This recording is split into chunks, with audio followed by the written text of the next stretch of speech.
ഒരു ISL season അവസാനിച്ചാൽ ഉടൻ നമ്മൾ കേൾക്കുന്ന വാർത്തയാണ് ആ താരം ബ്ലാസ്റ്റേഴ്സ് വിട്ടു, ഈ താരം ബ്ലാസ്റ്റേഴ്സ് വിട്ടു എന്നൊക്കെ. ബ്ലാസ്റ്റേഴ്സിലേക്ക് ഒരു താരം വരുന്നു എന്നുള്ള വാർത്ത കേൾക്കണമെങ്കിൽ അടുത്ത സീസൺ തുടങ്ങാറാകണം. കെവിൻ യോക്ക് ബ്ലാസ്റ്റേഴ്സ് വിട്ടു പോയ കാര്യം നമ്മൾ പറഞ്ഞല്ലോ. ഇപ്പോൾ ഇതാ രണ്ട് താരങ്ങൾ കൂടി, രണ്ട് മലയാളി താരങ്ങൾ കൂടി കേരള ബ്ലാസ്റ്റേഴ്സ് വിട്ടു പോയിരിക്കുകയാണ്. ഒന്ന് നിഹാൽ സുധീഷ്, മറ്റൊന്ന് മുഹമ്മദ് സഹീഫ്.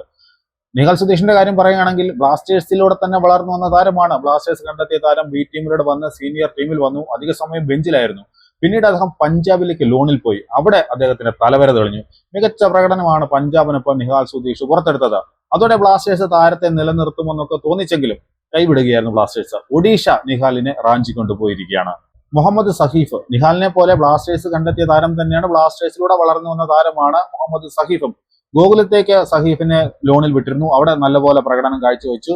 തിരികെ ബ്ലാസ്റ്റേഴ്സിലും വന്നു. കഴിഞ്ഞ സീസണിലൊക്കെ ഏതാണ്ട് ഓൾമോസ്റ്റ് എല്ലാ മത്സരങ്ങളിലും ബ്ലാസ്റ്റേഴ്സിന് വേണ്ടി കളിച്ചു, നല്ല പ്രകടനവും പുറത്തെടുത്തതാണ്.